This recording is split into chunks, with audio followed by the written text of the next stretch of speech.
বন্ধুরা, এই জায়গাগুলোতে আমি ভয়েস দিয়েছিলাম, কি কারণে ভয়েস আসেনি জানি না, কিন্তু কাঁচরাওয়ালার বাঁশি শোনা যাচ্ছে, বাইরে কুকুর ডাকছে সেটা শোনা যাচ্ছে, সবকিছুই শোনা যাচ্ছে। তো দেখো তোমরা।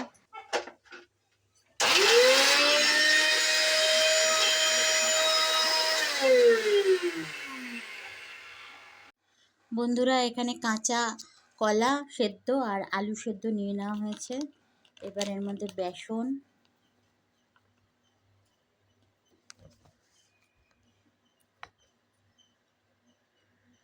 সামান্য একটু হলুদ,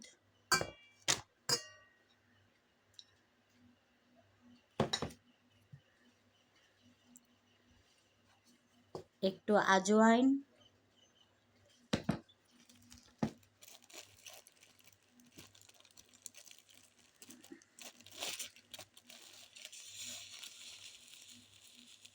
একটু কালো জিরে,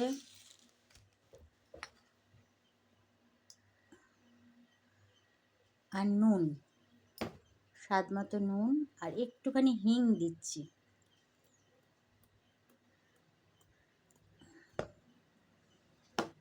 দিয়ে ভালো করে মেখে নেওয়া হচ্ছে।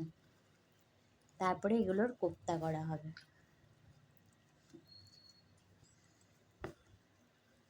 জল দেব না, কারণ আলুর মধ্যেও একটা ময়েশ্চার রয়েছে, কাঁচকলাটাও ওরকম, সেই জন্য এর মধ্যে আর জল দেওয়া হবে না।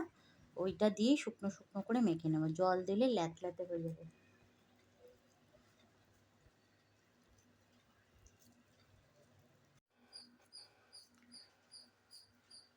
এবারে এটাকে কোপ্তার আকারে গড়ে নেব।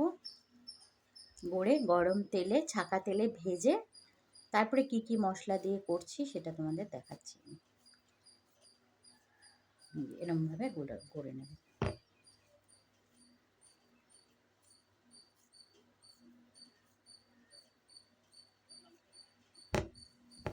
বন্ধুরা, কোপ্তাগুলো তো গড়া হয়ে গেছে, এবার এগুলোকে ভেজে নেব। তো গ্যাসটা আগে ধরিয়ে নিই।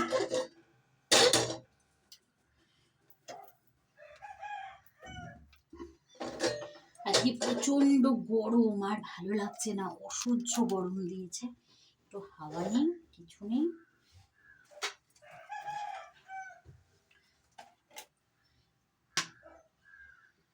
কড়াইতে পরিমাণ মতো আমি তেল দিয়ে দিচ্ছি। এই তেলেই কোপ্তাগুলো ভেজে আমি মশলা কষিয়ে নেব। তেলটা গরম হোক, আমি ততক্ষণে কিছু মশলা রেডি করে নেব।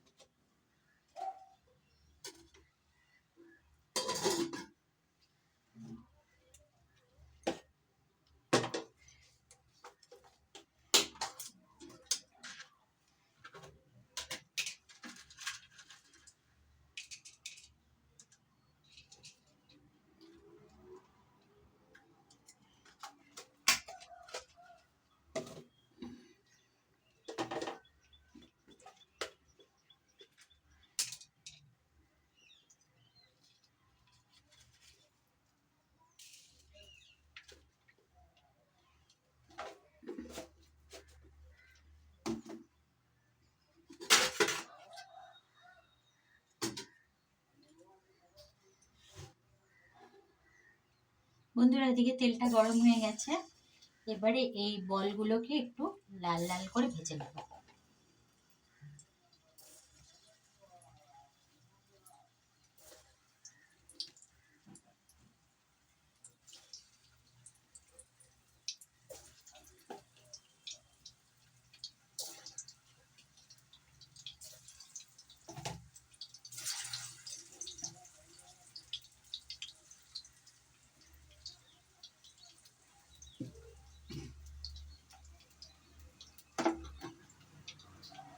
আর এদিকে আমি একটা মশলা বানিয়ে রেখেছি। এতে দিয়েছি সাদা তিল, কাঁচা বাদাম, চারমগজ, কুমড়োর দানা, টমেটো, কাঁচা লঙ্কা, ধনেপাতা। আজকে পেঁয়াজ রসুন নয়, শনিবার, একদম নিরামিষ করে বানানো হচ্ছে। আর এদিকে আমি ফোড়নে দেওয়ার জন্য রেডি করে নিয়েছি গোটা জিরে, দারচিনি, লবঙ্গ আর এলাচ। এলাচগুলোকে একটু ফাটিয়ে দেবো।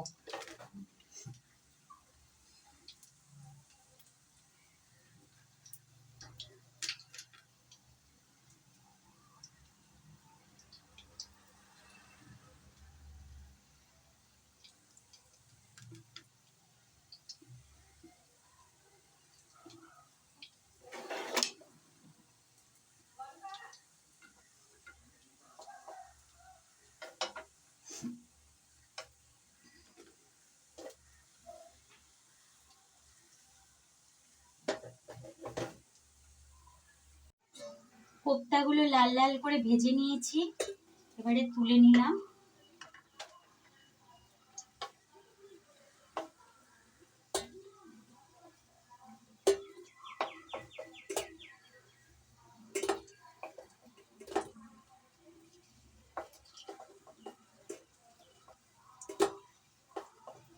কোপ্তাগুলো বেশ রসগোল্লার মতো দেখতে হয়েছে।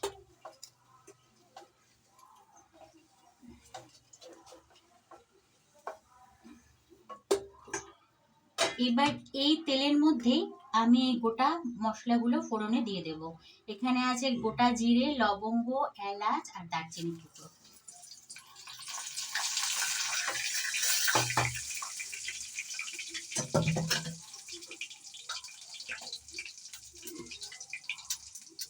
তার মধ্যে দিয়ে দিলাম হলুদ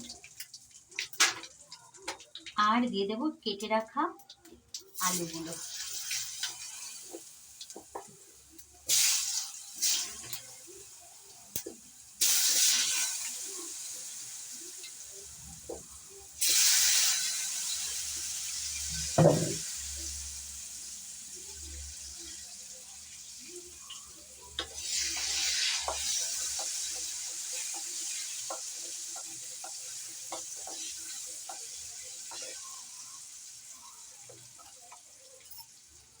স্বাদ মতো নুন দিয়ে দেবো। আচ্ছা, মাথায় রাখতে হবে কোপ্তা গড়ার সময়ও নুন দিয়েছিলাম, আবার একটু মশলাটা যখন পেস্ট করেছি তখনও নুন দিয়েছিলাম, অতএব সেই আন্দাজ অনুযায়ী নুনটা দিতে হবে। এবার আলুগুলো একটু ভাজা ভাজা হোক।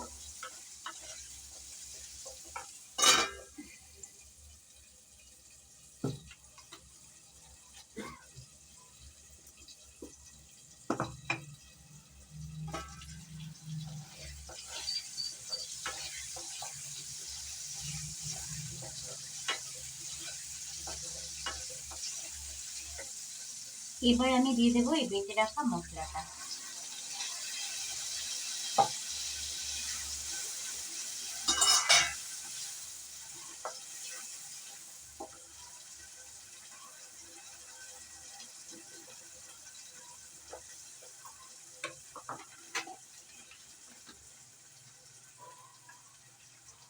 এই মশলার মধ্যে দিয়ে দিলাম একটু জিরে গুঁড়ো।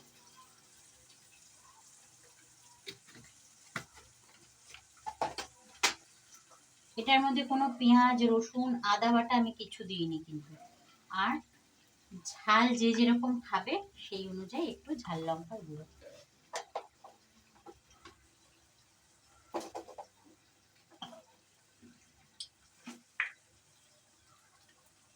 আর এই কয়েক দানা মিষ্টি।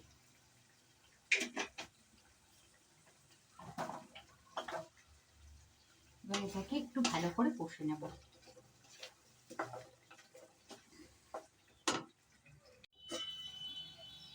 দেখো সুন্দর কালার এসছে, তেলটা পুরো ভেসে উঠেছে। যেহেতু তিল আছে, বাদাম আছে, তার একটা তেল আছে, তো তেলটা অনেক বেশি বেশি লাগে, কিন্তু এই তেলটা থাকবে না এতটা। আর এইটুকু তেল না হলে রান্না ভালো হয় না। মশলাটা দেখো কত সুন্দর কষা হয়েছে। এই যে কন্টেনার দিয়ে জলটা রেখেছিলাম, এই জলটা এবার দিয়ে দেবো।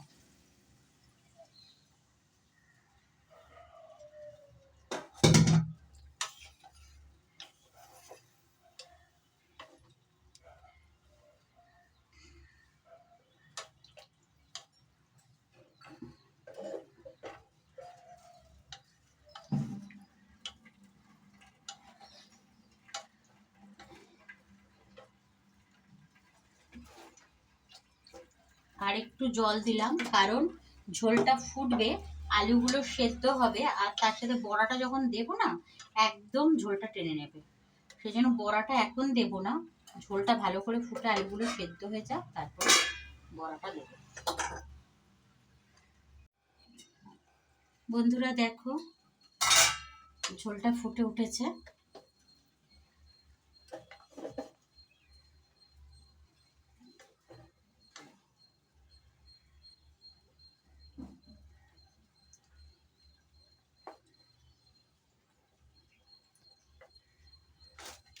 আলুগুলো আরেকটু হবে।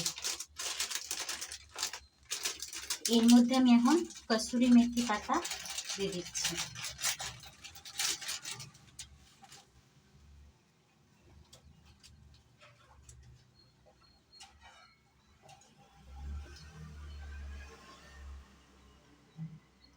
আর একটু ফুটুক, ঝোলটা টকবক করে।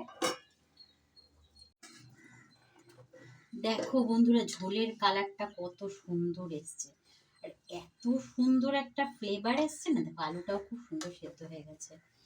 এইবারে আমি এই বড়াগুলোকে দিয়ে দেবো। আস্তে আস্তে দিই, নাহলে ছিটকবে, আমারই চোখ মুখ পড়বে।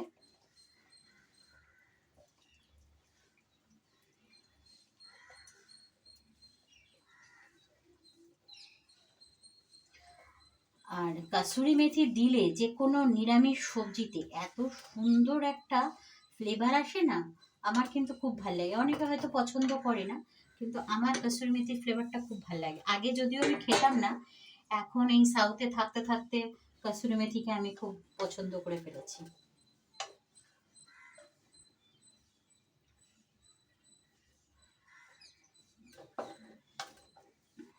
আলুটাও খুব সুন্দর সেদ্ধ হয়েছে।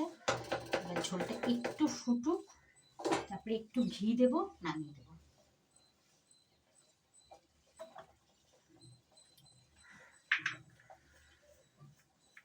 আর একটু মিষ্টি দিলাম বন্ধুরা।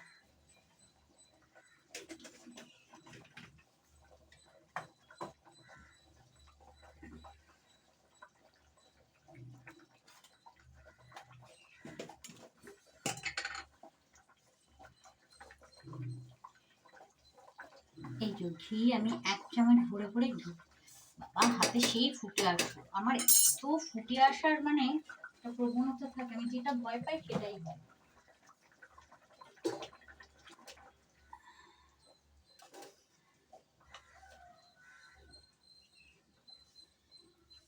ঘিটা দিয়ে একটু রেখে দিই, তারপরেই নামিয়ে নিচ্ছি।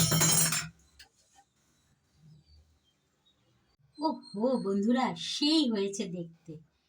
যেমন একটা ফ্লেভার আসছে, তেমন তার কালার হয়েছে। আশা করছি খেতেও ভালো হবে। তো খেয়ে পরে যদি মনে থাকে ক্যামেরা অন করতে, তাহলে অবশ্যই রিভিউ দেবো। আর তোমাদের যদি রেসিপিটা পছন্দ হয়ে থাকে, তাহলে তোমরা একবার বাড়িতে ট্রাই করো।